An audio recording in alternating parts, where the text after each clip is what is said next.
ये बहुत बड़े महापुरुष के वचन हैं, बहुत ध्यान से सुनो, पकड़ो। तुम्हें किसी के आगे घिघियाने की जरूरत नहीं, भगवान का स्मरण करने की जरूरत है, भगवान का ध्यान करने की जरूरत है। जैसे जैसे कोई भगवान का ध्यान करता है तो भगवान के सब सद्गुण उसमें आने लगते हैं। चाहे वो सगुण साक्षात्कार करना चाहे या निर्गुण साक्षात्कार, उसमें योग्यता आ जाती है। म्याणे विठ्ठल ब्रह्मो नवे त्वाचे बोलो नाई कावे। महाराष्ट्र भाषा में कहते हैं मेरे तो सर्वस्व ब्रह्म विठ्ठल भगवान है, तुकाराम जी कह रहे हैं। अब मुझे किसी की बात सुनने की जरूरत नहीं है कि ब्रह्म कौन है, मेरे तो विठ्ठल ब्रह्म है। जो वाणी से अगम्य है मैं उसकी स्तुति क्या करूं, वेद भी जिसकी नेति नेति कह के चर्चा करते हैं मैं उसकी क्या चर्चा कर पाऊं।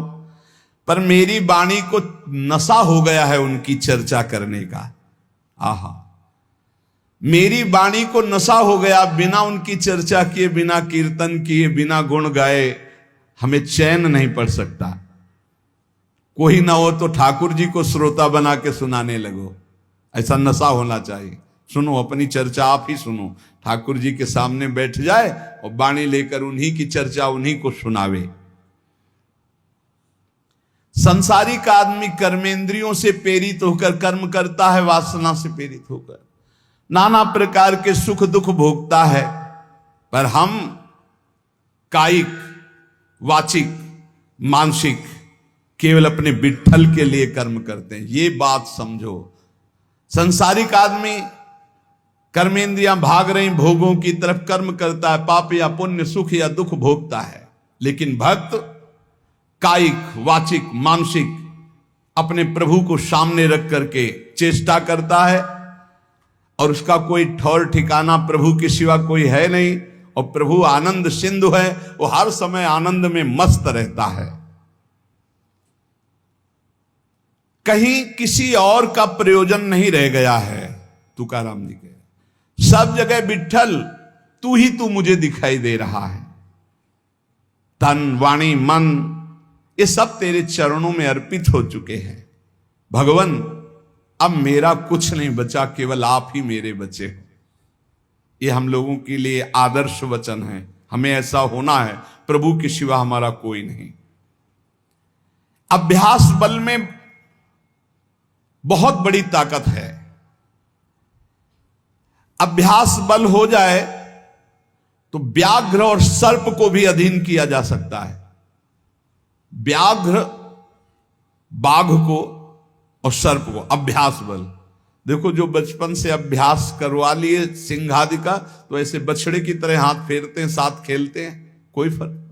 सांप पकड़ने वाले जो सर्प मित्र होते हैं, इतना बड़ा अभ्यास कि बड़े से बड़े विषैले सांप को 5 मिनट में अपने वश में करके, व्याघ्र और सर्प को अपने वश में किया जा सकता है। अभ्यास से विष को पचा लिया जाता है। जब उड़िया बाबा ने सुना कि एक महात्मा 10 ग्राम संख्या जहर रोज खाते हैं, तो कहा इसमें तो 10 आदमी मर जाए, ऐसा हो ही नहीं सकता। तो उन्होंने कहा महात्मा है तो उनका पता बताइए, मैं जाऊंगा। उड़िया बाबा वहां गए, महात्मा से कहा आप 10 ग्राम संख्या जहर रोज खाते हैं? उनका हाँ। बोले मैं देखना चाहता हूं, क्योंकि विश्वास नहीं होता, 10 ग्राम में तो 10 लोग मर जाएंगे।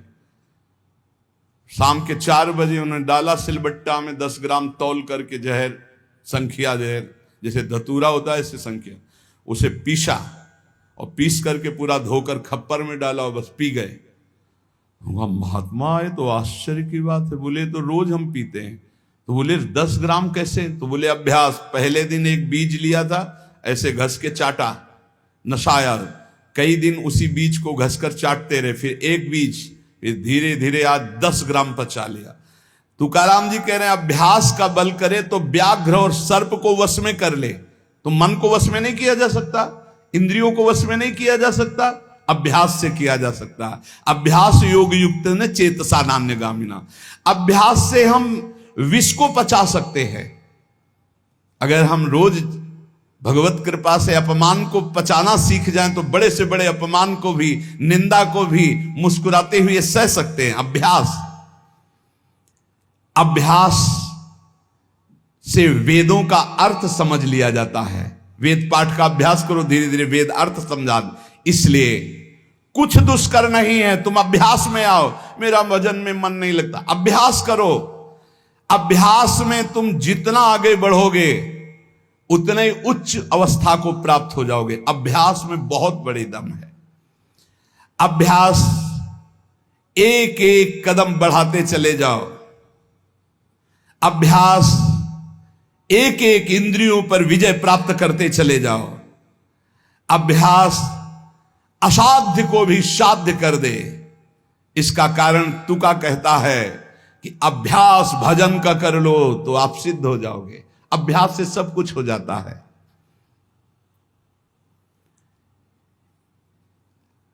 संत जब घर आते हैं तभी दशहरा और दिवाली माननी चाहिए, जो भगवत प्रेमी महात्मा है। बहुत बड़ा प्रभाव है, इसीलिए उस प्रभाव का दुरुपयोग असाधु जन कर बैठते हैं। मूर्तमान परम पवित्रता और तीर्थ चलकर आज आ रहा है, ऐसा अनुभव होता है जब संत आते हैं। आज ही दिवाली दशहरा श्री साधु संत आले घरा, तुकाराम जी कह, आज ही हमारी दिवाली और दशहरा हो गया, क्योंकि भगवत प्रेमी महात्मा हमारे घर पधारे या भगवत प्रेमी महात्मा का सानिध्य मिला। साधु संत एति घरा तोची दिवाली दशहरा। हमारे लिए उत्सव है जब भगवत नाम जापक भगवत प्रेमी महात्मा आए, उनका चरणोदक लिया, उनकी वंदना की और बैठ करके उनसे हम भगवत चर्चा की। ऐसे जो भक्तजन हैं उनके संग का परिणाम क्या होता है कि भगवत साक्षात्कार के लिए छटपटाहट पैदा हो जाती है। जैसे जल से मछली को निकालो तो विकल होकर तड़पने लगती है। जीवना वेगली मासूली तुका तैसा तलमली। जैसे जीवन के लिए मछली जल के लिए तड़पने लगती है, बाहर हटा दो, ऐसे सत्संगी का जीवन तड़पने लगता है भगवान की प्राप्ति के लिए। तभी माना जाएगा सत्संग हुआ है। सत्संग का ये फल है। बड़े भाग पाइप सत्संगा, बिना प्रयास होई भवभंगा। संत आधि देवा मग। अगर एक तरफ बड़े बड़े देवता खड़े हो, एक तरफ संत खड़े हो, तो पहले आराधना किसकी करनी चाहिए? तो बोले देव सरावे परते संत पुजावे आरते। पहले संत सेवा, बाद में देव पूजा। जैसे लब्ध्वा जन्म मर प्रार्थ्यम मानुष्यम, ये मनुष्य जन्म जो प्राप्त हुआ है इसकी सार्थकता भगवत प्राप्ति है। ये देव आराधन से नहीं होगी, ये संत आराधन से होगी, जो भगवत प्रेमी महात्मा है। नरदेह का ऐसा ऊंचा स्थान है कि इससे ब्रह्म सायुज्य प्राप्त कर सकते हो, जो अत्यंत कठिन है। नरदेह की स्तुति बड़े बड़े देवता करते हैं, इसलिए तुम्हें वही नरदेह प्राप्त हो गया है। तुकाराम जी कह रहे हैं तुम सच्चिदानंद पदवी को प्राप्त करने के लिए सच्चिदानंद में डूबे हुए किसी संत महात्मा के मिलन की आकांक्षा करो। भगवान से प्रार्थना करो कि मुझे अपने प्रेमी संत का सानिध्य दे दो। उनकी कृपा दृष्टि से आपका मार्ग खुल जाएगा सायुज्य मोक्ष का। इस लोक को देखो, लोगों की क्या दुर्दशा है। देह मिलने पर भी क्या धन्य हो रहे हैं क्या? नहीं। तो जो विट्ठल के दास हुए वही धन्य हुए। जो विट्ठल विट्ठल ऐसे कहते आयु व्यतीत कर रहे हैं, वही सच्चिदानंद पदवी को प्राप्त होते हैं। तुका कहता है मानव जीवन में तू भजन कर ले, बिना भजन के कुछ सार्थक नहीं जीवन। देखो ना भगवान कितना प्यार करते हैं। रीछ बानर कौन सी पवित्रता धारण करते हैं, लेकिन भगवान वृक्ष के नीचे बैठे और ऊपर डाल पे। प्रभु तरुतर कप डार पर ते किए आप समान। ग्वाल बाल अपने मुख की छाछ भगवान के मुख में डाल रहे सखा मंडली। देखो ना प्रेम हमारे विठ्ठल का, तुकाराम जी कह रहे। गोलियांची ताक पीरे कोड़ पोरे चांगली, ग्वालों के मुख की छाछ पी रहे, तभी तो ब्रह्मा जी को मोह हो गया। ये भगवत प्राप्ति कोई कठिन नहीं, बस चौपड़ का खेल समझ लो। चूक गए तो गोटी मारी जाएगी, गोटी मारना भवबंधन में फंस जाना, गोटी निकाल ले गए जीवन मुक्त हो गए। चौपर का खेल। सारी जी मरी झूठी बाती सारी, बद्ध मुक्त वारी बातकारी। कोई जीवन मुक्त होना कठिन नहीं है। लूडो का खेल, चूक गए तुम्हारी गोटी मार दी गई, और सावधानी से अपने अंक को गिनकर गोटी को बचाते हुए निकल गए, जीत गए, जीवन मुक्त हो गए। नहीं गोटी मार दी जाएगी, खेल है एक ये। सारी वही गोटी, सारी मारी गई, सब झूठा हो गया, खेल बेकार हो गया, हार गए। और सारी मारी नहीं गई, निकल गए तुम तो मुक्त हो गए। खेल रखा है भगवान ने। तुकाराम जी से पूछा गया, क्या गृहस्थाश्रम में जैसे विरक्त को भगवान मिल जाते हैं ऐसे मिल जाएंगे? तो उन्होंने कहा, पागल बनने की जरूरत नहीं है। ये बात दिमाग में बैठालने की जरूरत नहीं कि बन बन भागने से ही भगवान मिलते हैं। अपने लोगों के भाग्य में ये मार्ग लिखा था, पर हम आज भी अनुभव करके यही कहते हैं। जो आज दुर्दशा देख रहे हैं, उस दुर्दशा से हम कह रहे हैं कि घर में रहकर धर्म पूर्वक आचरण करते हुए भजन करने से बहुत लाभ मिलेगा। विरक्त मार्ग बहुत ही मतलब आग पे चलने का मार्ग है, खिलवाड़ नहीं है। आप ये समझ लो, खिलवाड़ नहीं। सफीपुर एक गंगा किनारे स्थान है, तो वयोवृद्ध महात्मा सन्यासी रहते थे। तो उनके घर के कुछ लोग गुड़ और ये सामग्री लेके गए, तो उनका गंगा जी में डाल दो या किसी और को दे देना। नहीं, मुझे आपका एक भी अन्न का टुकड़ा नहीं, मैं विरक्त हूं, आपका सेवन नहीं कर सकता। और आप यहां से कुछ एक भी टुकड़ा लेने की सोचना मत। आप ऐसे खरे स्वभाव वाले संतों को देखा कि अपने विरक्त मार्ग के पंथ के जो नियम हैं वो बड़े कट्टर भाव से निर्वाह करने वाले। आज समझे में नहीं आता, हमसे चूक हो जाती है। तो जो हमें विरक्त मार्ग से चलकर लाभ मिलना था वो नहीं मिल पाता। श्री तुकाराम जी कह रहे हैं, वन में यदि भगवान होते तो हिरण को भगवान मिल जाते। तुकाराम जी की वाणी है। खरगोश को मिल जाते, बाघ को मिल जाते, ये सब भगवत प्राप्त हो जाते। और अगर तुम्हें ये भ्रम हो कि एकांत में आसन लगाकर ध्यान लगाने से भगवान की प्राप्ति हो जाती, तो बगुला बहुत एकांत में जल में खड़ा होकर एक टांग के बल ध्यान लगाता है, लेकिन मछली का भगवान का नहीं, तो उसका उद्धार हो गया क्या? ये तुकाराम जी की बात है। अगर तुम्हें ऐसा भ्रम हो गया हो कि कोई एकांत गुफा हो, घुस जाऊं बस वहां भगवत प्राप्ति हो जाएगी, तो चूहा और सांप रात दिन बिल में रहते, इनको भगवान की प्राप्ति हो गई क्या?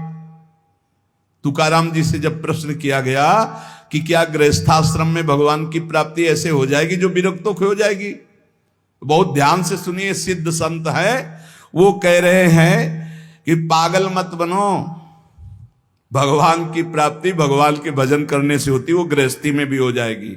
अगर तुमको लगता है कि वन में रहने से भगवान मिल जाते हैं, तो हिरण को मिल जाते, खरगोश को मिल जाते, बाघ को मिल जाते, सब ब्रह्म प्राप्त हो जाते। अगर तुमको लगता है कि एकांत में ध्यान लगाने से मिल जाते, तो बगुला जल में खड़ा होकर एक टांग के बल ध्यान लगाता है, लेकिन मछली आई गट्ट से खाया फिर शांत खड़ा है,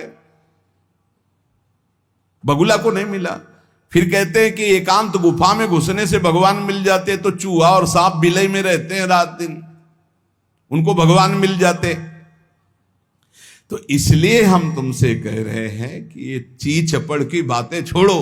तुकाराम जी कह रहे हैं, घर में विठ्ठल का मंदिर बना, घर को ही विठ्ठल का मंदिर बना, ठाकुर विराजमान करो, आप सेवक हो जाओ, बढ़िया भोग लगा के पाओ, नाम कीर्तन करो, कथा वार्ता करो, अपने कर्म को भगवान को अर्पित कर दो, भगवान की प्राप्ति हो जाएगी। बहुत सहज है गृहस्थ में भगवत प्राप्ति करना।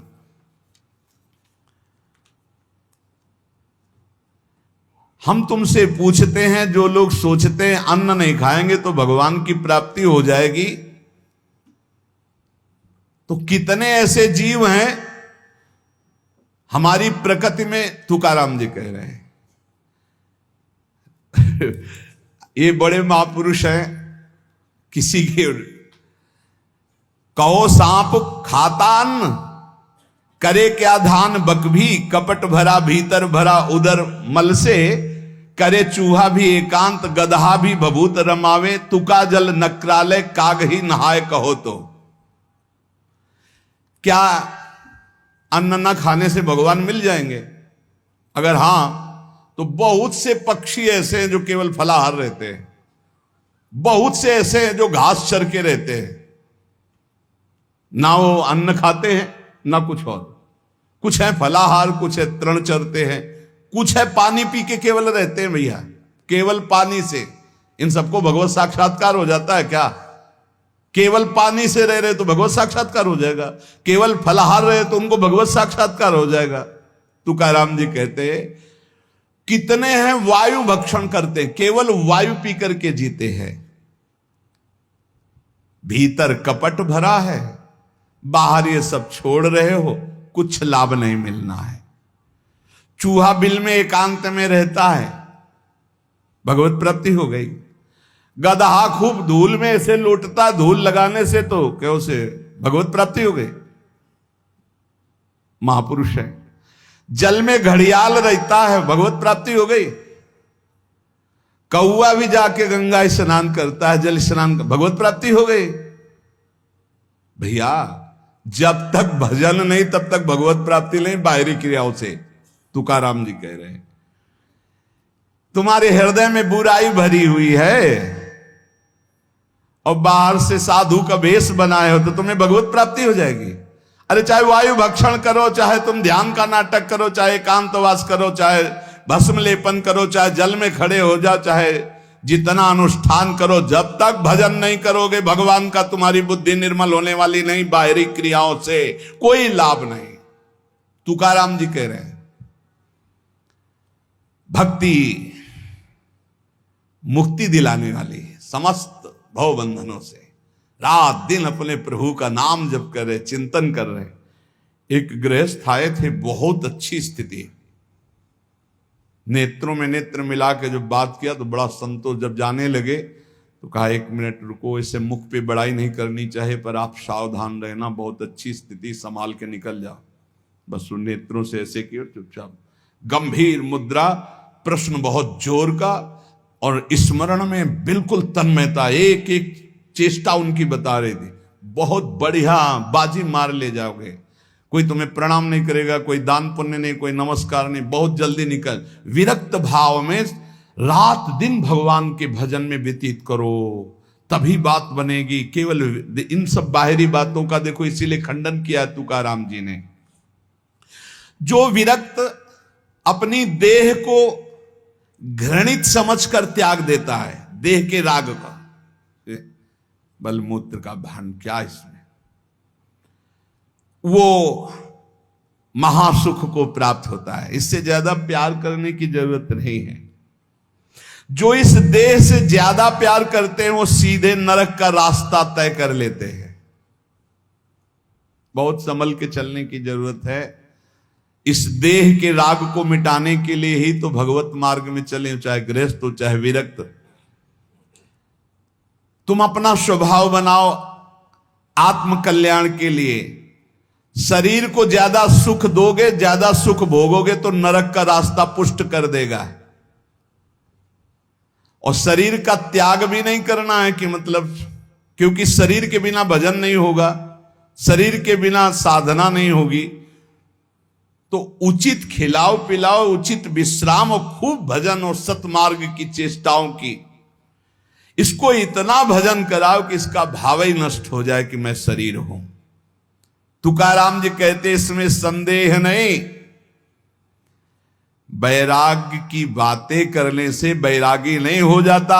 जब सुंदर सुंदर भोग, सुंदर सुंदर रूपवान भोग शरीर के सामने उपस्थित और भोगने की इच्छा ना हो, उसका नाम वैराग्य है।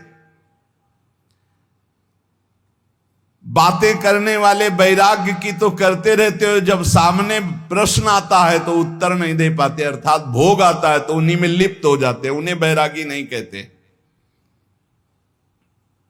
इसीलिए हम कह रहे हैं कि अपने मुख से नाम नाम नाम, निरंतर नाम जप करो। यदि मुख नहीं नाम जप रहा तो ये जिह्वा टुकड़ा है मांस का, और मुख जो है मांस का एक कुंड मात्र है। नाम जप करो, सदगुरु प्रदत्त नाम जप करो। तुका कह रहा है सदगुरु की महिमा। सदगुरु कोई मनुष्य नहीं है। चितनासी न लगे बेल काही, तया न लगे मूल, वाचे सदा सर्वकाल राम कृष्ण हरि गोविंद। गुरुदेव ने जो नाम दिया है वो कोई मनुष्य नहीं, वो साक्षात राम कृष्ण हरि ही है। बंदो गुरुपद कंज कृपा सिंधु नर रूप हरि। उन्होंने चिंतन के लिए तुम्हें जो दिया है, सारा समय उस चिंतन में लगा दो। अमूल्य है तुम्हारा जीवन। हर समय राम कृष्ण हरि गोविंद नाम जिह्वा पर बना रहे। चिंतन नासी न लगे बेल, सर्वकाल करावे। चिंतन के लिए कोई समय नहीं है ऐसा कि हम नहा धो के फिर चिंतन करेंगे। अगर शौचालय में ही मृत्यु हो गई तो हर समय नाम जप, हर समय नाम जप। सदा राम कृष्ण हरि गोविंद का चिंतन करो। एक सत्य सार यही है, ना फलाहार रहने से, ना जल पीने से, ना वायु भक्षण से, ना इन सब बाहरी बातों से भगवत प्राप्ति नहीं होती। भगवत प्राप्ति होती सदैव भगवत चिंतन करने से, नाम चिंतन करने से। भगवान नाम कीर्तन भगवान की प्रसन्नता के लिए, भगवत कथा भगवत प्रसन्नता के लिए। तुकाराम जी कहते हैं गीता है, श्रीमद् भागवत है, ये भगवान की प्राप्ति के लिए चर्चा हो रही है। जो भगवत प्रसाद रूप मिल जाता है उससे जीवन यापन का। जब तक जीवन है हमें हर समय भगवान नाम जप, भगवत कथा, भगवत भक्तों का संग, यही करना है। प्रभु के नाम की महिमा प्रभु ही समझ सकते हैं, दूसरा कोई नहीं समझ सकता। या प्रभु समझा दे पुरुषोत्तम तो समझ पावे। कर्म के फेर में पड़ा हुआ जीव अगर अट्टहास करके नाम पुकारने लगे तो कर्म बंधन नष्ट हो जाए। राधा राधा राधा जोर से चीख चीख कर, तो बोले कर्म बंधन विध्वंस होते हैं। जितने के कानों में नाम पड़ेगा सबका मंगल होता चला जाएगा। तुकाराम जी कहते जो मैं कह रहा हूं उसे सुनो। मैंने इसलिए कहा कि आप नाम को और कथा को बेचो मत, क्योंकि ये रहस्य की बात है। इससे श्री कृष्ण अधीन हो जाते हैं। विठोबा का नाम, विठोबा की कथा विठोबा को अधीन कर लेते हैं। महापुरुषों के वचन समझने हैं। जैसे सत स्त्री के अधीन उसका पति हो जाता है, उसके आचरण, उसका व्यवहार अपने पति को अधीन कर ले, ऐसे सद्भक्त भगवान को अधीन कर लेते हैं। यहां तुकाराम जी भगवान की अधीनता के लिए कह रहे हैं। तुम अपने परमार्थ को खो मत। तुकाराम कह रहे हैं धन के अधीन हो जाना, काम के अधीन हो जाना, नरक की यात्रा करना है। इसलिए विठोबा के अधीन हो जाओ। रात दिन नाम कीर्तन करो, तुम्हारी वांछा पूर्ण हो जाएगी, तुम्हारी मनोकामनाएं पूर्ण हो जाएंगी। मदारी का बंदर वैसे नाचता जैसे मदारी नचाता है, ऐसे उमादार जो सिद्ध की नाई सबई नचावत राम गोसाई। उनसे प्रार्थना करो, तुम्हारा नाचना बंद हो जाएगा माया का। दूसरा कोई नहीं रोक पाएगा, क्योंकि इस नाचने का रिमोट उन्हीं के हाथ में। मामे वे प्रपद्यन्ते माया में ताम तरंतिते। कभी भी उपासक भेद मत में पढ़कर तर्क वितर्क न करे। हरि हर सब एक हैं, हरि हर सब एक हैं। जैसे पीछे कहा था ठाकुर ठाकुर सब एक है, संत संत सब एक, और जो संतन का सेवन करे सो जागे शुद्ध विवेक। ऐसे यहां कह रहे तुकाराम जी के हरिहर में भेद नहीं है। जो भेद फैलावे, लड़ाई झगड़ा करे, ऐसे से दूर रहना। मिठास में चीनी है, चीनी के खिलौने बने हैं। एक सवार बना हुआ है, एक घोड़ा बना हुआ है। दोनों में चीनी क्या कम है क्या? बराबर चीनी है। चाहे घोड़े से शुरू करो तो मिठास, सवार से शुरू करो। दीपावली में आते ना बने, ऐसे ही चराचर जगत में सेवक स्वामी बना, वही सच्चिदानंद है। हरिहराम भेद नाही नका करुम वाद, एक एकाचे हृदयम गोडी साखे रेचे ठाई। जहां हरिहर में कोई भेद करके निंदा करने लगे, वहां से कान में अंगुली डाल के चल देना चाहिए। एक ही ये परम तत्व है।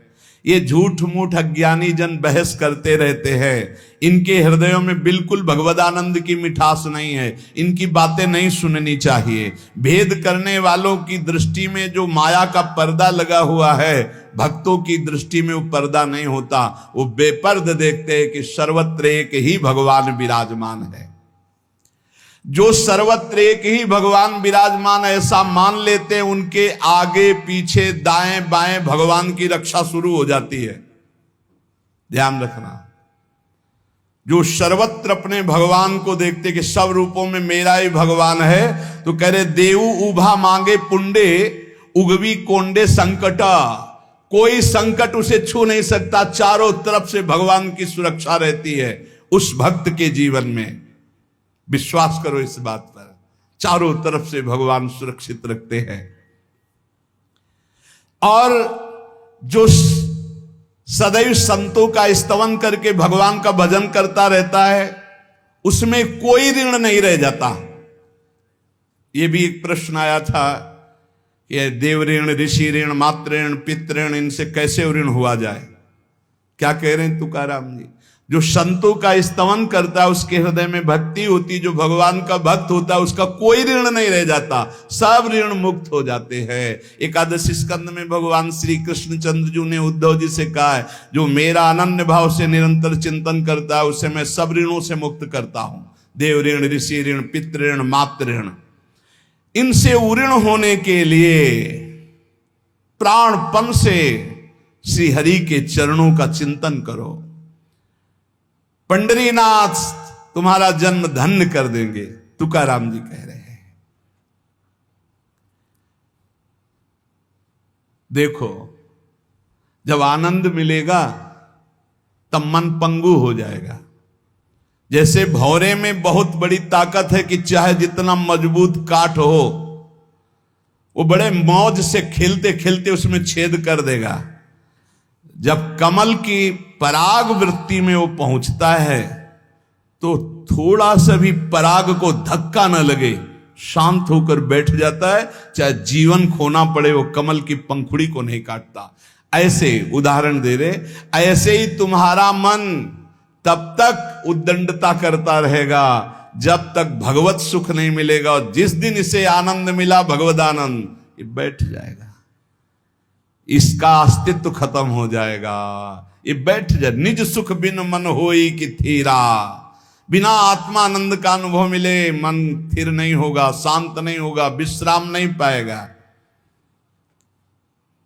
भौरे का दृष्टांत देकर के मन को समझा रहे कि मन भौरा है, भटक रहा है विविध भोगों में, बड़ा मजबूत है, बलशाली है, लेकिन ये तभी निर्बल बनेगा जैसे भौरा कमल में आ जाता है तो वहां अपना बल खो देता है। ऐसे ही श्री हरि चरणारविंद, हरि नाम, भगवद आश्रय, भगवत भक्ति, इसी में मन आनंद को प्राप्त होगा। तो आपको कहीं भागने की जरूरत नहीं। आपने सुना कि जंगल में भागने से क्या होगा, जल पीने से क्या होगा, फलार रहने से क्या। शांति से अपने घर को ठाकुर जी का मंदिर मान लो, खूब नाम कीर्तन करो, भगवत चर्चा करो, भगवान का सुमिरन करते हुए जीवन व्यतीत करो। इधर भी सुखी, परलोक में भी सुखी। किसी से आशीर्वाद मांगने की जरूरत नहीं, दौड़ने भागने की जरूरत नहीं, हाहाकार मचाने की जरूरत। ये बहुत आनंद का जीवन है मानव दे। बस सुलझ जाओ, शांत हो जाओ, जहां तुम हो वहीं सब ठीक है। जो मिल जाए, रूखा सूखा फल है, अन्न है, जल है, जो मिल जाए प्राण पोषण करो, भगवान का चिंतन करो, सद आचरण करो, बड़ा आनंद में जीवन होगा। लेकिन आनंद से जीने के लिए असद आचरण करते हो, पापाचरण करते हो, आनंद की खोज में। कहां पापाचरण में आनंद है? इसलिए सद आचरण में आ जाओ, भगवद आश्रित हो जाओ, खूब नाम जप करो। भगवान मंगल भवन है, इस गेम से निकाल देंगे। बहुत बड़ा एक गेम है, बहुत बड़ा गेम है। जीतते जीतते हार जाओ, हारते हारते जीत जाओ। तो हम तो जीत गए। नागरी दास ही जन्म जितायो, बलिहारी बलिहारी हमारी सबही बात सुधारी। कृपा करी श्री कुंज बिहारी, अरसी कुंज बिहारी हमारी सबही बात सुधारी। राख्यो अपने वृंदावन में, बस खास बात बल गई। नहीं, आप क्या समझते हो? हाहाकार मचा हुआ, तांडव मचा हुआ माया का। ये तो धाम है, इसके प्रभाव से आप बिल्कुल शांत आनंदमय हो। धूल भरी आंधी दूर से निकल रही। नहीं तो आप संसार में देखो, सतोगुण रजोगुण तमोगुण 3 गुण है। सतोगुण तो कहीं कहीं नहीं, रजो और तमो की तांडव वृत्ति मची हुई है। जहां कहीं भगवत चर्चा, भगवत नाम कीर्तन, भगवत गुण, बहुत विक्षेप माया डालती है। इसलिए खूब नाम जप करो, इसी जन्म में भगवत प्राप्ति कर लो, दोबारा इस कलयुग में जन्म ना हो। पक्का ऐसा भजन करो कि आगे अब देखते जाओ। अरे भाई, बड़ा आश्चर्यमय समय, बड़ा आश्चर्यमय समय है। अभी तो कुछ है नहीं, अभी तो बबुआ है कलयुग, घुटने के बल चल रहा है। थोड़ा खड़ा होने दो, फिर ताल ठोकने दो। 4,32,000, अभी तो 32,000 नहीं पूरे हुए, थोड़ा 1,00,000 1,50,000 लाख पूरे होने दो, फिर इसका है, उसका अपना राज्य है। इसलिए कलयुग के दोषों से बचने के लिए, माया के प्रभाव से मुक्त होने के लिए, समस्त दुखों का नाश करने के लिए समर्थ है भगवान नाम। खूब नाम जप करो, नाम कीर्तन करो, भगवत चर्चा करो। इसके सिवा कोई उपाय नहीं है। जहां और कुछ उपाय बताया जाए तो भटकाव है। हमारी प्रार्थना मान लीजिए, निस्वार्थ बात आपसे कह रहे हैं, आपके मंगल के लिए कह रहे हैं, शास्त्र सम्मत कह रहे हैं। पहले से भगवान व्यासदेव जी ने लिख दिया है। कृतयुगे ध्यायते विष्णु, त्रेतायाम यजते मखई, द्वापरै परिचर्यायाम, कलौ तद्धरि कीर्तनात्। कलौ नास्तेव नास्तेव गतिरन्यथा।